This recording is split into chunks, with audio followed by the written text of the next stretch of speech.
Welcome to the first installment of First and 10 with Coach Joe Prud'homme. I'm Jimmy Christopher, and this, of course, the man of the hour, Coach Joe Prud'homme, formerly of Nolan Catholic, where he spent 24 years, over 200 wins, 7 rings. Did you have to develop a couple more fingers for all those? No, no, I really wanted to get 3 more so I'd have a full set, but it worked. 7's fine. 7 works great. Yeah, that's a lot. Oh, yeah. You're 2 or 3 away from having 2 hands full. Exactly. Anyway, Coach, you were hired a year and a half ago by Steve Tratcher here to become the Rams' first head coach in 76 years. They lost the program back in 1941. I know you were super excited then. How much through the roof are you now? Well, I'm pretty off the charts right now. I'm ready for a ball game. It seems like an eternity, then it seems like all of a sudden it's on top of you. But I'm just ready to see our guys go play somebody in a different color jersey. Yeah, I can feel it. I haven't played football in decades, and I'm ready to go out and tackle somebody myself. So how have the morning practices been going? You had the spring game last April, Right. and then now you started the camp last week. Now are you doing 2-a-days now? No, sir. We're just doing in the morning. We're going 6 to 8 over at Poly. It's a little bit of a challenge because some of our kids have 8 o'clock classes. We have to cut them out at 7:10. But they're going well. I mean, the pace of the practice has been good. It's just a really weird dynamic when you get up and you see the daylight roll in on you as you get going. But it's been great. The practice has been really good. With Coach Joe Prud'homme on First and 10 with Coach Joe. And you told an interesting story at Media Day a couple of weeks ago about how you got the job from Steve Tratcher. Can you explain that, go through that Sure, again? yeah. Steve came over to Nolan Catholic, and he was looking to rent the facility for ball games. And he just asked me, he says, Wesleyan football's coming back. Well, can we work out a deal? And we'd always been really good neighbors, Wesleyan and Nolan Catholic when I was there. And so I said, sure, we can work something out. Just give me your Saturdays, and we'll see what we can do. Then I started thinking about it, and I was really intrigued by it because then I realized it was starting up, it was coming back. I didn't understand all the tradition, all the history behind it. So I called Steve and I asked him, I said, well, what are you looking for in a coach? He says, well, I'm not really sure. And I said, oh, really? He says, well, no, because I can I'm limited and paid about this level. He said, I'm either probably get somebody young or somebody older. And I said, well, I've worked in private schools my whole life. Pay has always been what it is. And I said, I'm interested. And he goes, oh, good, put a resume together, we'll talk. About a week later, we sat down, had a real good conversation, and the rest went up from there. What are the challenges now for your first college head coaching gig and here at Texas Wesleyan? Well, familiarity with all the paperwork, the rules, regulations, what all it takes to get kids eligible has been it's been a big obstacle. I shouldn't say an obstacle, but a challenge. Lack of facilities has been tough as far as having a real locker room and a field to practice on. Our weight room's outstanding, though. I love our weight room. So that part of it's good, but the unknown of it. I don't know exactly what to expect. I know the coaching is outstanding at this level. I know that the athletes are really good, but how will we match up? How will we compete? When you're recruiting, you feel like a lot of those guys you got are really going to be good. Are they going to pan out? Is it going to work out? Those certain unknowns have been kind of tough. And when you got the job a year and a half ago, you probably rolled up your sleeves and dove right in for recruiting. How's that recruiting class going?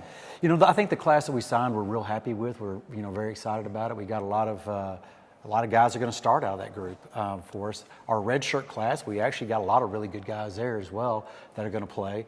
And we're lined up on some guys coming in for the future that we're excited about. And the more we get our feet under us and we get the program established, it'll be a little bit easier as a known for kids. Right now, they see that we don't have facilities, but they see the opportunity, so that's the offset. But recruiting's going well. I mean, I know a lot of the coaches in the area, been here long enough, and that's been a real help and aid in what we're doing. It's First and 10 with Coach Joe Prud'homme. How do you see the Central Sports Football League, the league that the Rams are going to be in?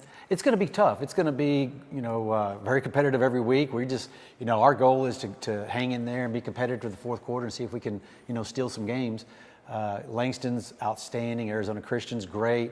Sagu's very established. Wayland Baptist, you just go on down the list. Oklahoma Panhandle State dropped down from D2. And Lions College is a very physical football team. It's going to be a day in and day out challenge every week. Nothing's going to be easy for us. I read where you had like 115 kids at that first practice last year, like I think it was a year ago, like early September. How much have you pared down now, and how big can your roster be? We can be as big as 130, 135. I mean, to have them. As far as game day, we'll probably travel around 60. We'll dress 80 for the home games. But there'll be a lot of guys that get to rotate on the home dates. It's just getting to that number of 60 is tough. Now I can understand a lot why the Cowboys go through and they talk about their cut downs. And we're not cutting anybody, but to get to your travel size is really competitive. And out of those 115 or soon to be 130, 60 or 80, you had a whole slew of quarterbacks, a half dozen at my last count. Right. Who's going to be your starters? Is it still too soon to ask who's going to start? It's still too soon. We have two guys that are really vying for it. We'll see. They're still competing a little bit, but we're comfortable with either one of them. We got a third one that's really good too, so he can do different things. We'll just have to see what practice brings. I mean, both look very good today, so we'll see how it turns out. Is that the same with the other skill positions, running back, wide receivers, and then on offensive line and defense? No, those are kind of set up pretty good. We have some people in there. Jamarcus Jones out of Houston has come in taking the tailback spot, and Devontae Mitchell-Dixon out of San Antonio is behind him. We got some fullbacks that we really like, Fua Sapoa and Jacob Collier. And offensive line is a little bit in flux. We've had a few injuries, a few setbacks, nothing major. We've had a little stomach illness run through the team that's kind of knocked us back a little bit. And then the defensive line is going to be by committee, and the linebackers are fairly set. Secondary's got about 6 guys that'll play 4 spots right now. So it's getting there.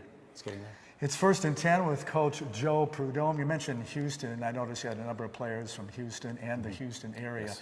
How are their family and friends doing in the wake of Hurricane Harvey? All the ones that I've talked to they're doing fine. They got out. They don't know what their home situation is right now as far as the damage of the flooding, but they were most concerned about getting their families out, and that's all of them that I've talked to have gotten out. And you play McPherson, the Bulldogs, in a non-conference game for the opener. First Rams game in 76 years this Saturday, the 2nd of September. Are you guys going to drive up there or fly up there? Or are you just going to go with, you won't need any transportation. You'll be so high, you'll just be able to cruise on up. Carry some hovercraft. No, we're gonna bus it. We got 2 bus loads that are going to go up there. We're going to stay overnight, try to get our feet under us in Wichita, and then move on over to McPherson and get going. I mean, and the other thing is, I've done overnight travel on a high school level as far as playoff games. You only do it a few times a year, but now it's pretty standard. So at least I've had the experience of traveling like that. But it's for college, and it's a pretty standard thing. Those details need to be as smoothed out as they can, because you don't want any surprises on the road. I mean, you want your kids to get in a routine and they can just focus on what they're doing. McPherson 1-10 last year. Do you get any film on them, or just look at the film from last year? Well, they had a few games on the internet and stuff. We watched it, but it's hard to get anything from that. They don't really have any film on us. We don't have any film on them. We're kind of both going into a little bit blind. It'll be next week when we start getting opponents. But, I know they're very well coached. I know they're very disciplined. I know they're very tough-nosed. You say 1-10, but a lot of those games were one-score games.